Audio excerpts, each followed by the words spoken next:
à Bordeaux, si vous êtes d'accord, la première polémique du quinquennat de François Hollande, elle a éclaté en voyant les images de la Bastille, où on a découvert, enfin du moins certains ont découvert, qu'il n'y avait que des drapeaux étrangers. On va voir d'ailleurs un certain nombre de photos dans lesquelles on va pouvoir reconnaître successivement des drapeaux de l'Algérie, de la Tunisie, du Maroc. Non, on ne les voit pas encore, mais ils vont arriver. En tout cas, vous connaissez leurs couleurs, vous pouvez les imaginer. De la Syrie, de la Turquie, des drapeaux égyptiens, des drapeaux italiens, des drapeaux grecs, espagnols, portugais, chiliens, ivoiriens, sénégalais, maliens, bretons, occitans, sans oublier évidemment les drapeaux rouges du Front de gauche du Parti communiste et les drapeaux blancs du Parti socialiste. Cette polémique a été déclenchée par Nadine Morano, elle a été reprise par Louis Alliot, on a entendu Manuel Valls opposer des arguments, on les entendra vraisemblablement. Vous vouliez peut-être... Est-ce que c'est quoi? On en reparlera, c'est certainement. Je suis content que vous ayez... Je craignais que vous oubliez les drapeaux bretons. Je craignais. Vous ne les avez pas oubliés. Tous regardés. C'est un cri. C'était une marée de la jeunesse telle qu'elle est, dans sa diversité, de ce peuple tel qu'il est. Et c'est un cri contre ceux qui ont désigné les Français selon l'origine. Oui, nous sommes de diverses origines. Oui, notre histoire est faite de relations au monde. Oui, notre histoire est faite de migration intérieure, et ce furent les Bretons. La Seine-Saint-Denis était un département breton. C'est-à-dire, c'était une migration intérieure avec une oppression et avec une migration de la misère. Et nous sommes faits de cette histoire. Nous sommes même faits politiquement de cette histoire. Je rappelle toujours que plus de 80% des forces françaises libres étaient composées de troupes coloniales, 66%, ou de la Légion étrangère pour le restant.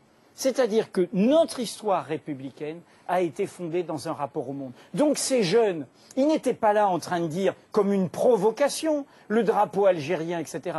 Ils assumaient cette idée qu'on est tous avec une histoire, qu'on est tous avec des identités multiples. Ils refusaient l'identité racine, à racine unique, au singulier, l'identité de clôture, de fermeture. D'autres nations européennes la connaissent, cette identité multiple, et l'assument. Et donc il faut que nous l'assumons. C'était au contraire une superbe image de la France. Anne-Marie Le Poyette.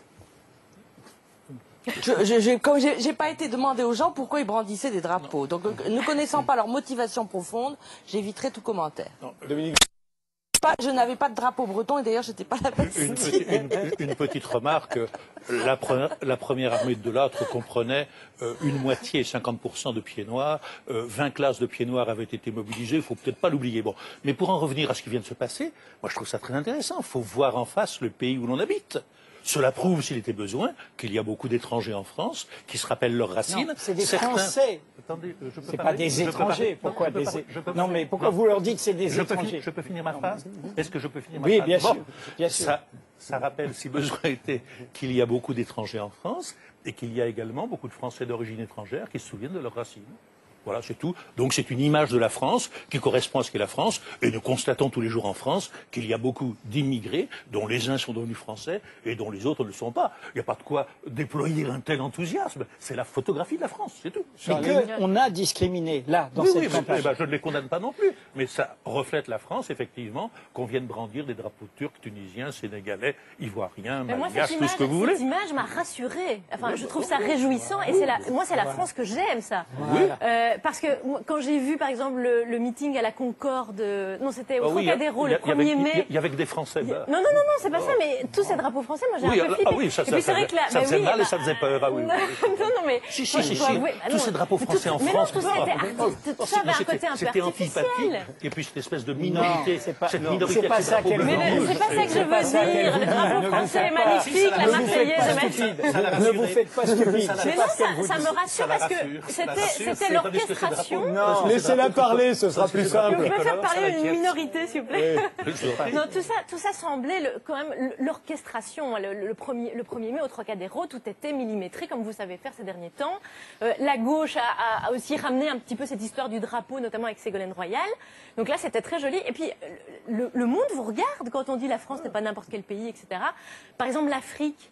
Il n'y a aucun candidat qui est allé en Afrique, mais toute l'Afrique francophone vous regarde et les Africains sont passionnés par votre élection Et moi, je regardais sur les réseaux sociaux, etc. Et vous savez, ils ont aussi tous peut-être pas des iPads, des iPhones, mais ils regardent. Et puis, avec Sarkozy, il y avait cette histoire un petit peu peut-être d'arrogance et de blocage à ce niveau-là. Et en fait, il y a un espoir qui est porté par François Hollande aussi dans les pays du Sud et par toutes ces minorités, etc. Et moi, ce que j'aime en France, c'est sa diversité. Qu'on appelle diversité visible maintenant, mais la diversité, bon ben voilà, c'est visible ou pas. Pierre Rosanvallon. Moi, je porte 3 jugements sur cette image. Un jugement philosophique où je trouve ça plutôt positif et sympathique de voir cette multiplicité des identités. Aussi un autre regard, je dirais, en termes d'organisation. Ça veut dire qu'il n'y avait pas des gros bras pour les enlever. Ça veut dire aussi qu'il y avait un service d'ordre dans cette manifestation qui était sympathique et qui n'y voyait pas problème. Ça veut dire aussi que personne ne distribuait des drapeaux français sur la place de la Voilà, Bastille. mais ça veut Parce dire, que ça arrive dans les. ça veut dans dire les aussi que manifestations, Il y avait on des distribue drapeaux français aussi. Hein, Il y en avait. Ça veut Il y avait des dire drapeaux qu'il n'y avait pas de police des banderoles.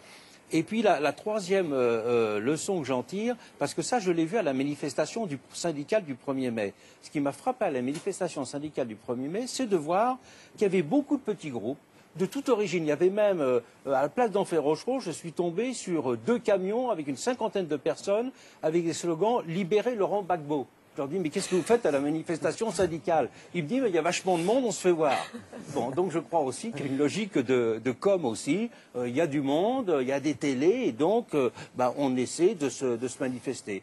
Eh bien, entre la logique philosophique, la logique organisationnelle et puis la logique de com, eh bien, chacun est libre de mêler ces 3 Cette éléments. image, c'est comme si tout avait été comprimé pendant un certain temps et que maintenant, on ose les sortir, en fait. Il y a un drapeau que j'ai oublié, je viens de l'apercevoir dans une photo, c'est le drapeau européen qu'on a vu aussi. Ah.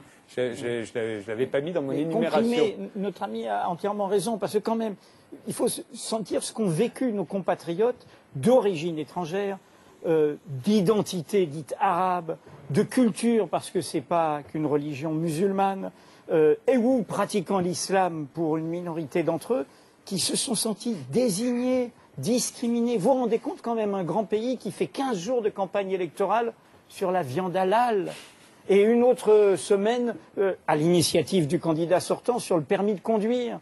Donc c'est... Enfin, et sans compter, quand même, on n'en a même pas parlé. C'est quand même des Je choses... voudrais poser une dernière question. Juste, les civilisations inférieures. Vous vous rendez compte qu'on sort de ce cauchemar de dire au XXIe siècle qu'il y a des civilisations supérieures à d'autres, alors que les catastrophes européennes dont parlait Pierre Rosanvallon au début de l'émission sont liées à cette conception-là. Quand même, quelles énormités! Dernière question.